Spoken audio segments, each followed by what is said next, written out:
So the first time I took a piano lesson, my oldest son was 3 months old. Trey was 3 months old, and I still remember her. She's since passed. She was, geez Louise, she was 80 something then. Trey's 27. He just turned 27 a couple of days ago. So, and he has a daughter. So that's how long ago that was.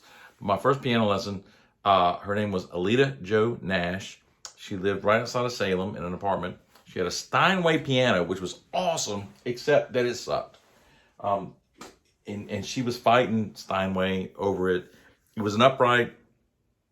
And anybody knows anything about pianos, when you hear Steinway, you think, oh my gosh, that's that's Liberace, that's fancy stuff. And it is, and it was, but Steinway is just now a name. The company, the family, the Steinway family has nothing to do with the production of Steinway pianos anymore. I don't even know if they make them anymore. I don't even know. I mean, again, we're going back 27 years. But she had a Steinway upright, and she had something. One of the keys were sticking to something, which is like, for. I think she said she paid, and this is again back in 80. No, this is back in 93. It's back in 93. So, and she paid $20-some thousand for an upright piano. I mean, that's not even, we're not talking about $1,000. We're not, $20-some thousand for an upright Steinway piano. And she had a key that, when she, it stuck or did something, whatever. Steinway had sent a rep out. They'd sent people out, text, whatever. They could, it's like, yeah, we can't do anything with it. And so it was just, that being said, I still remember vividly going to knock. She lived in an apartment building, like I said. I'm going to knock on the door, and I hear this, just crazy. I thought it was a recording. I thought it was like a CD or, something on tape or what. And I hear all this beautiful, I'm not even going to try to mimic because I can't. And I thought, oh my gosh, okay, she's listening to music or whatever, waiting on her student, me, to show up for my class.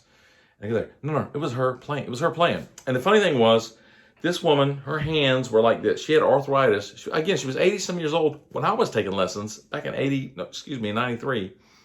And her hands were like this. But then she could play 12ths.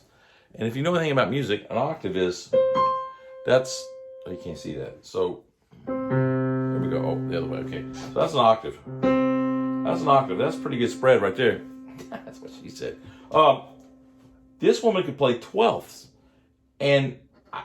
And her hands were smaller than mine and riddled with arthritis, but yet when she approached the keyboard, it was like she was healed.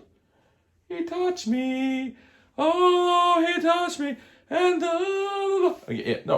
she was like she was healed. And all of a sudden she could play from here to here with one hand,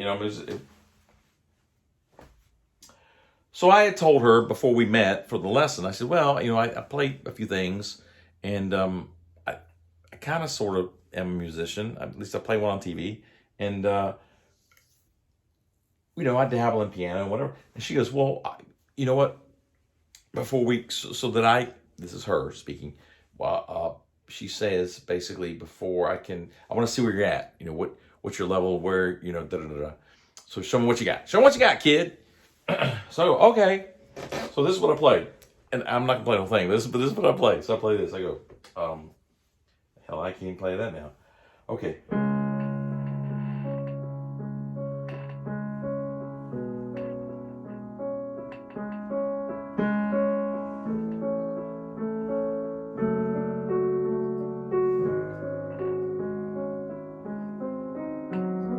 So, whatever. So she goes, and just like there, she goes, she takes a second, and she looks, she goes, your fingering is off and your technique is all wrong. And I went, that explains the divorce.